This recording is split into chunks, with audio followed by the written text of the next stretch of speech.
Hello everyone, Clint here. I hope everyone is doing well today. Today I'm going to talk about another case for the Galaxy Watch Classic. Right now I got the Spigen on here. I've done a couple videos already on the Spigen case, a T-engine case. There's another case in there somewhere too.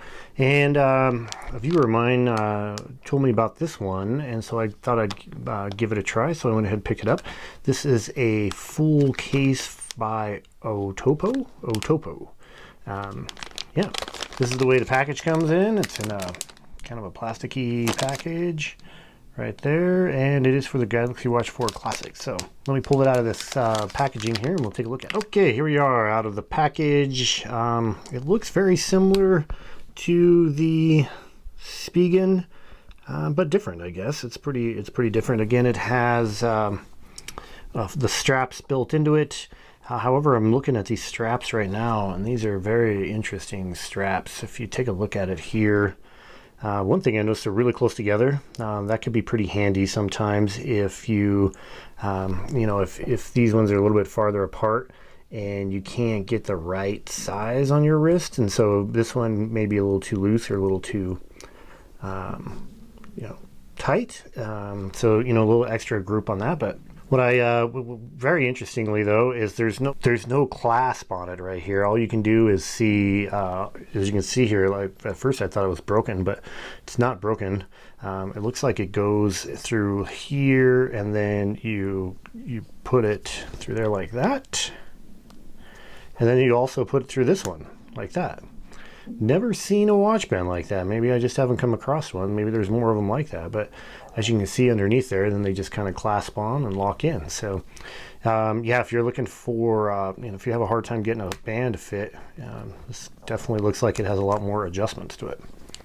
Okay, let me take a look at the plastic. It feels a little less premium, to be honest with you, than the Spigen. It feels like it's thinner. Feels a little bit more brittle, or I guess not brittle, but like hard, I guess. I'm not real sure. It doesn't feel very rubbery, so I'm not sure how this is gonna feel on the wrist. But this is out of all the cases I've reviewed so far, this is the cheaper one of all of them. So that could be, something to think about. Yeah.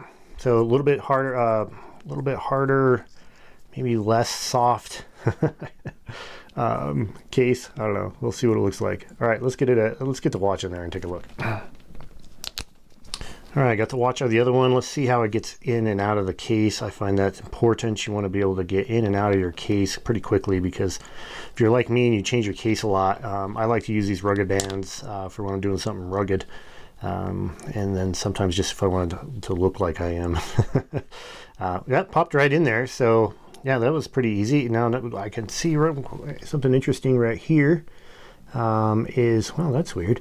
So you have the indentions for the buttons here. That's pretty common for the other watches. If you look here, it's a little less tall, if you know what I mean. It's a little less thick. So it's a little bit more lower profile than the Spigen there, or even the T-engine here. Let's get this in the right direction. Yeah, it's even a little less thick than either one of those. So that's good if you're looking for something a little less thick. But if you come over here around the side, looks pretty good. You got some just some effects right there. I think work pretty good. Look at that, I got a reminder. Okay. And then this is the side that's interesting. It's got two fake buttons. So it's got two faux buttons in, a carbon fiber finish to it. And you got a carbon fiber finish little lug there, and then a little lug there too. And just like the other ones, this does have the opening for the bezel on the left side, and it feels good. It feels really good, moves nice. Yeah, that's not too bad at all either. I really like that. Feels like if there's nothing on there at all, so that's good. Yeah, let's see what it looks like on the wrist. Okay, I got it on there, and let's first talk about this. The way this band works is, I'm going to tell you right now, a little difficult. I don't think I don't say I wouldn't like it per se, but it would definitely take me a little bit of time to get used to this kind of class, because trying to get it on there, hold it, push it in there, and push it in there on both sides is definitely a little difficult. But once I got it on, yeah, like I said, it's got a pretty good amount of adjustment, and it looks good. Look at that. It looks nice and sharp. Not bad at all. So looks really good. I say it looks physically to me pretty much as good as any of them do.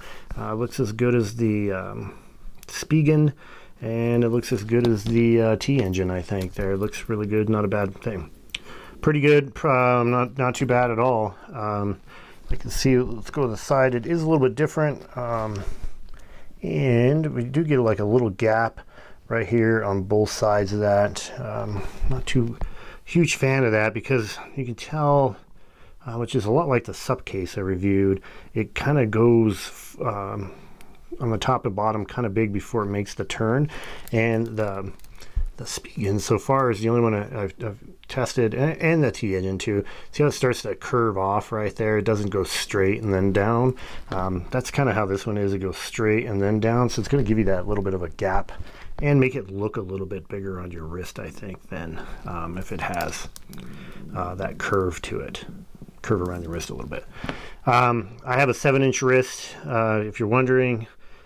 So, you know, you got to like a big watch, right? I mean, you wouldn't buy one of these cases unless you like the look of a big watch on your wrist, and I think it looks fantastic. So it is, let's see what we got here. So yeah, it's made by OTOPO. Now I did see some other brand names for the same case, but like you said, it's like I said, it's only $17, so it's about $4 or $5 cheaper than the Spigens. It does feel less.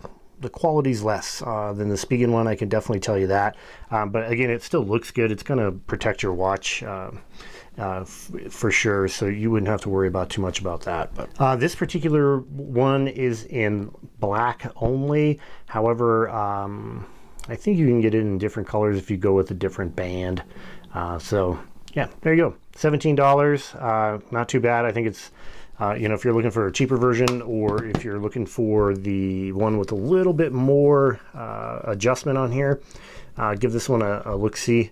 And, you know, if you're just looking for a little bit less expensive one because you're going to throw it on your watch, you know, maybe twice a month when you go on a hike or whatever you're going to do, this is a good option too. So thanks for staying around to the end, and yeah, we'll catch you on the next one.